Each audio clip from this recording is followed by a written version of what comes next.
атым Ибрахим. Мен фастакитсте оқимын. Мен жасым 6-да. Маған фастакитсте оқыған ұнайды. Тәжірибе жасаймыз, жетпейміз. Бүгін Тинсумен тәжірибе көрсетеміз. Кеттік.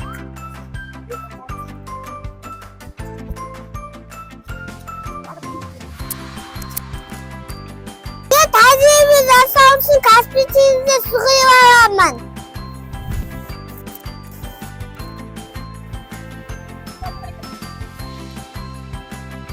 Теңіздің суы таза су.